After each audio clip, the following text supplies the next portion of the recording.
నేను మల్లికార్జునరావు, ప్రభుత్వ సలహాదారుగా పనిచేస్తున్నాను అటవీ వ్యవహారాలకు సంబంధించి. ఈరోజు మన గౌరవ ఉప ముఖ్యమంత్రి గారు ఈ గ్రామానికి వెళ్ళి చూడమన్నారు. ముఖ్యంగా ఈ గ్రామం పరిసర ప్రాంతాల్లోనే పెద్ద పులి సంచరిస్తుంది అనే ఇన్ఫర్మేషన్ ఉంది. దాంతో ఇక్కడికి 11 టీమ్స్ వచ్చాయి. హనుమాన్ టీంలు, దానికి సంబంధించిన పరికరాలతో, పనిముట్లతో, ఆధునిక యంత్ర సామగ్రితో వచ్చారు. 2-3 రోజుల నుంచి ఇక్కడ మనం ఈ మూమెంట్ అన్ని కూడా ట్రాక్ చేస్తున్నాము.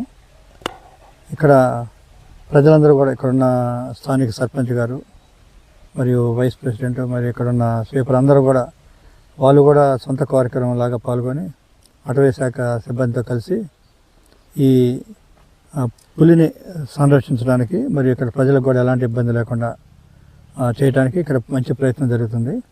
ఇక్కడ ఏర్పాట్లు చూస్తే, ఇక్కడికి వచ్చిన బృందాలన్నింటినీ కూడా చూస్తే ఎంతో ఉత్సాహంగా పనిచేస్తున్నట్టు కనపడుతుంది. చాలా సంతృప్తికరంగా కనపడుతుంది. ప్రజల్లో కూడా ఈ చైతన్యం వలన, సహకారం వలన ఇది మంచి సత్ఫలితాలను ఇస్తుంది అని మనకు అర్థమవుతుంది. ఈ 2-3 రోజుల్లో మనకి ఒక మంచి ఫలితం వస్తుంది. ఇక్కడ ఎలాంటి సమస్య లేకుండా, ఇటు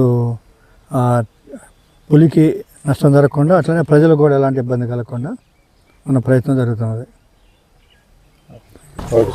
గత వారం నుంచి పెద్దపులి కాకినాడ జిల్లా ఎంటర్ అయినప్పటి నుంచి కూడా అటవీ శాఖ అన్ని చర్యలు చేపడుతుంది. ముఖ్యంగా ఎక్కడైతే సంచరిస్తుందో ఆ గ్రామాలని, గ్రామ ప్రజలను అలర్ట్ చేయటం.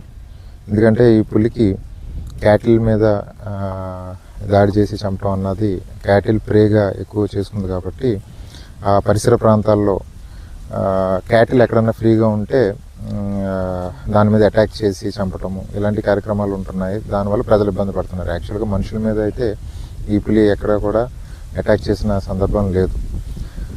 సో ఎప్పుడైతే ఎంటర్ అయిందో అటవీ శాఖ అన్ని చర్యలు తీసుకుంది.